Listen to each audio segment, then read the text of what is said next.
just to begin, I just want to give a brief introduction about me.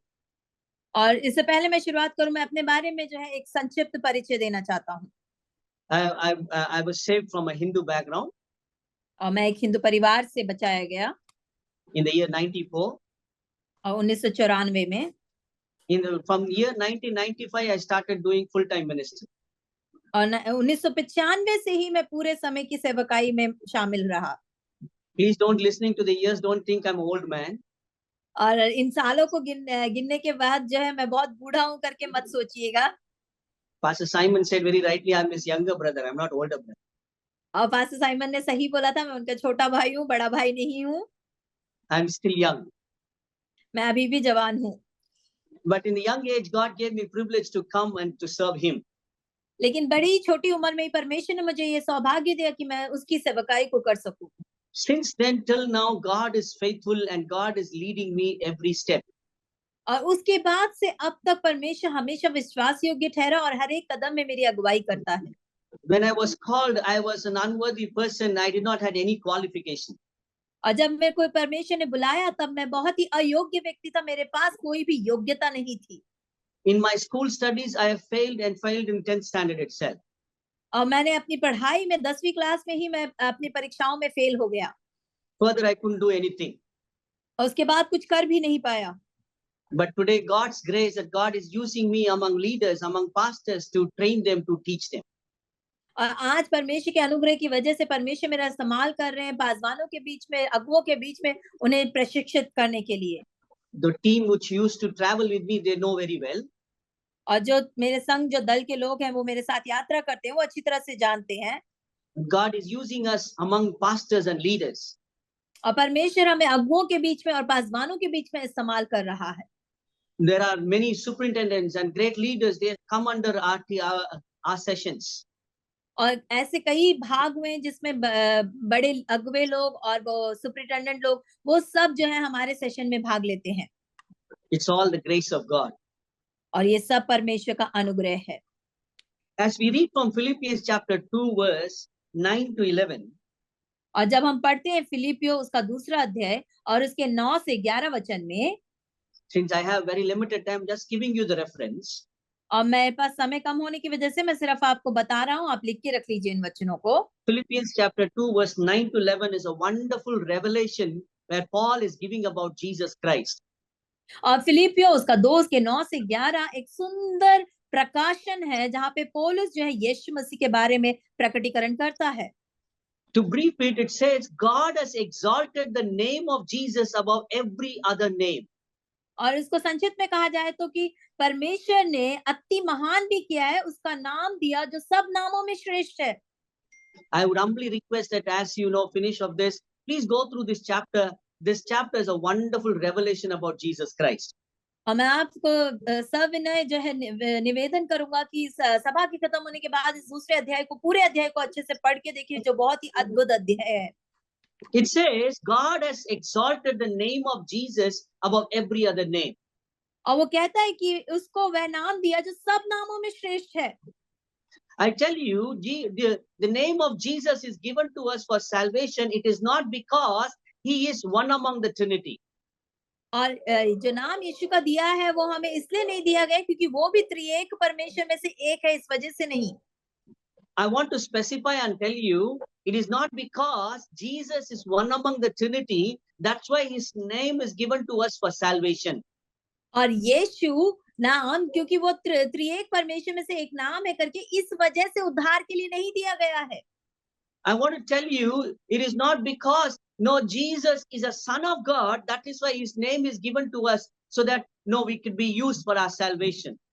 और मैं आपको बताना चाहता हूँ क्योंकि यीशु परमेश्वर पिता का पुत्र है, इसीलिए उद्धार के लिए यीशु का नाम हमें नहीं दिया गया है। I tell you, Jesus, the name of Jesus, it is not just simply said, it's about every other name because he is God. और यीशु मसीह का नाम जो है वो सब नामों में श्रेष्ठ है, इसलिए नहीं बोला गया क्योंकि वो केवल एक परमेश्वर का नाम है करके। I tell you, dear people of God, when we read through, when we get this revelation, I tell you, it is so great and something which we can't comprehend in our own reasoning mind.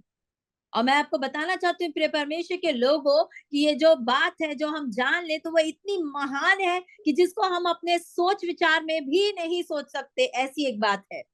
It says God has exalted the name of Jesus. और इसमें कहा है कि परमेश्वर ने उसको अति महान किया, यीशु नाम को सब नामों में श्रेष्ठ किया है। God has exalted the name of Jesus. परमेश्वर ने उसको अति महान किया है यीशु के नाम को। God also did not do it just because he is his son. और परमेश्वर ने भी इसलिए नहीं किया क्योंकि वो उसका पुत्र है। Naturally, we all will try to raise our children up because they are our children. और आम तौर पे हम सब प्राकृतिक रीति से अपने बच्चों को ऊंचा उठाना चाहेंगे क्योंकि वो हमारे बच्चे हैं। But I tell you, God did not do in that way. लेकिन मैं आपको बताना चाहता हूँ कि परमेश्वर ने ऐसा नहीं किया। So what was the reason that God has exalted his name, Jesus' name, above every other name? तो क्या कारण है कि परमेश्वर ने उसका नाम, यीशु का नाम जो है सब नामों से श्रेष्ठ बनाया।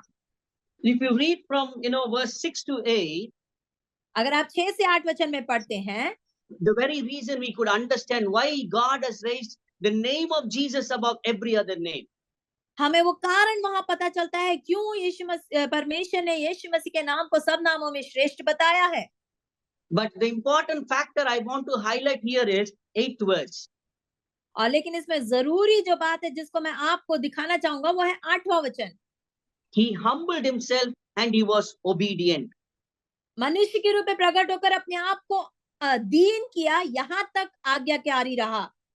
It says he humbled himself and was obedient. और वो वहां पे उसने अपने आप को दीन किया और वहां वचन कहता है कि वो आज्ञाकारी रहा। Why I'm talking this thing to you today? और क्यों मैं आज इस बात को आपके पास बता रहा हूँ?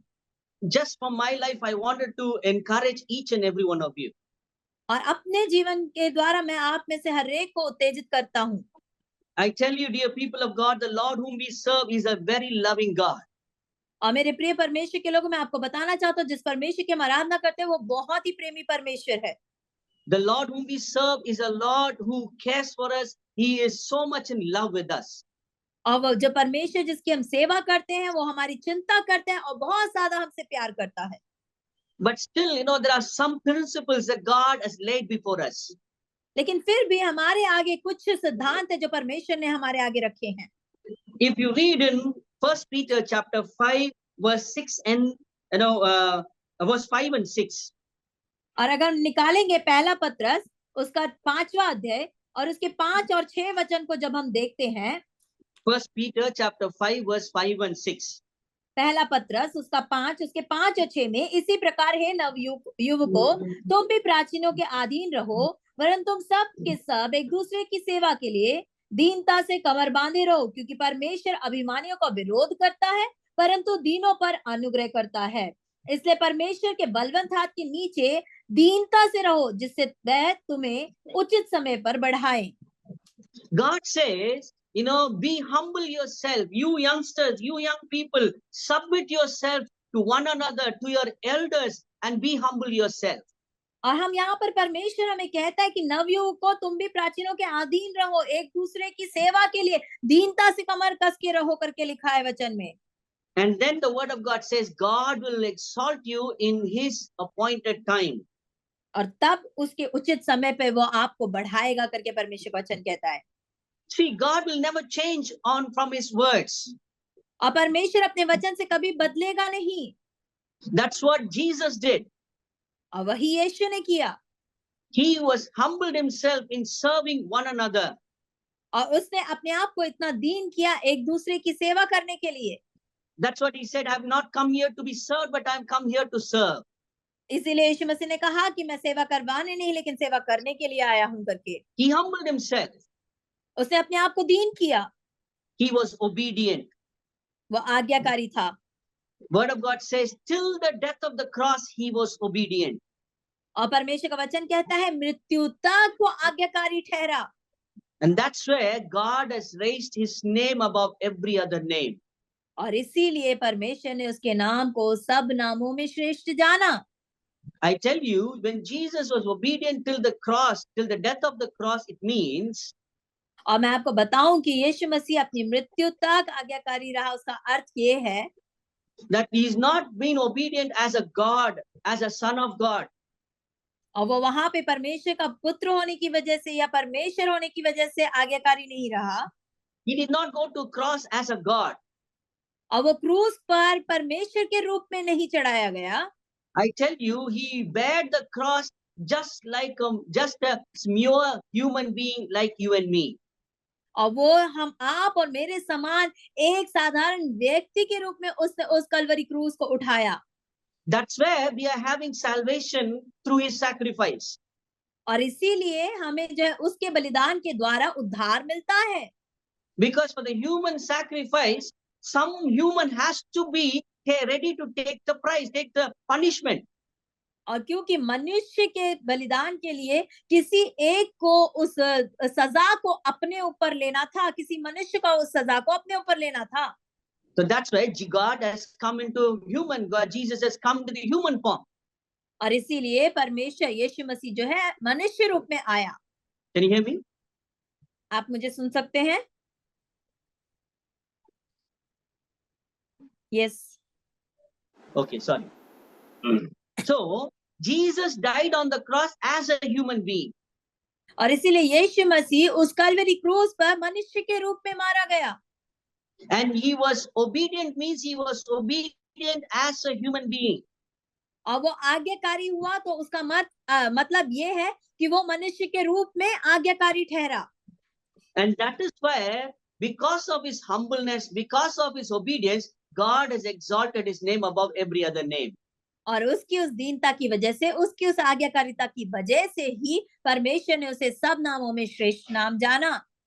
And I tell you, the same Lord is promising to each and every one of us, humble yourself under the mighty hand of the Lord till the time God will exalt you. और इसीलिए हमें से हर एक से परमेश्वर ये कहता है कि अपने आप को हम दीन करें, आज्ञाकारी ठहरे, जब तक कि परमेश्वर हमें ऊंचा ना उठाए। I tell you, dear people of God. मैं बताऊं आपको प्रिय परमेश्वर के लोगों, As Pastor said, I'm serving as a presbyter in Assemblies of God. और जैसे पास्टर ने बताया, मैं असेंबलीज ऑफ गॉड में प्रेस्बिटर के कार्य को करता हूँ। But I tell you, even till today, I'm just an assistant. लेकिन मैं आपको बताना चाहता हूँ कि आज तक मैं केवल एक सहयोगी पासवान हूँ। I'm under somebody. मैं किसी के अधीन हूँ। I'm under some senior pastors. और मेरे मुख्य पासवानों के मैं अधीन हूँ। I tell you, dear people of God, since the time I've come into full-time ministry, God has given me privilege to work under many leaders.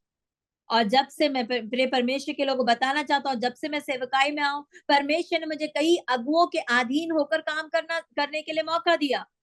Now, from the beginning, my work was to walk along with the pastors, serve along with the pastors. और शुरुआत से ही मेरा कार्य था कि मैं पासवानों के संग होकर जो चलूं, उनके संग होकर मैं सेवकाई में सहायता करूं। Many of my Bible college friends used to tell me, how long you will be like this? और कई मेरे बाइबल कॉलेज के मित्र मुझे कहते हैं कि कितने दिन तो ऐसे रहेगा? How long you will be serving under somebody else? और कितने दिन तक तू किसी और के अधीन होकर काम करेगा? When you will have your own? कब आपका खुद का काम होगा? I tell only one thing to them. मैं उनको एक बात बताता हूँ।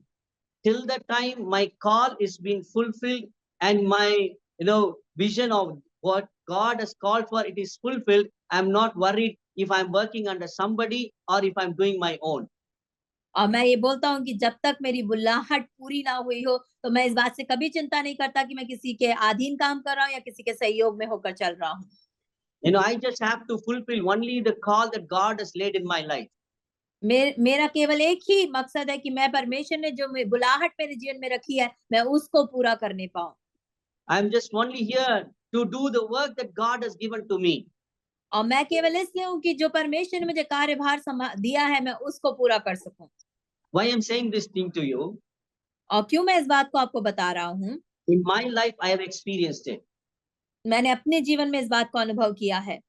From the beginning, I used to work under some pastors. और शुरुआत से ही मैं किसी पास्टर के अधीन होकर काम करता था। My first ministry was to clean the church, put the carpet, and keep the church ready.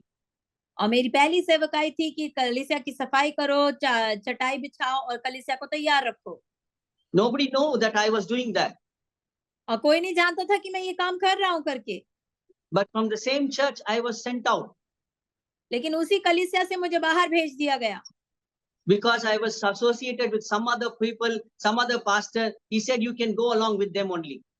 और क्योंकि मैं किसी और पास्टर के साथ सहयोग कर रहा था, उनके साथ मदद कर रहा था, इसीलिए तुम उनके साथ चले जाओ करके मुझे कहा गया।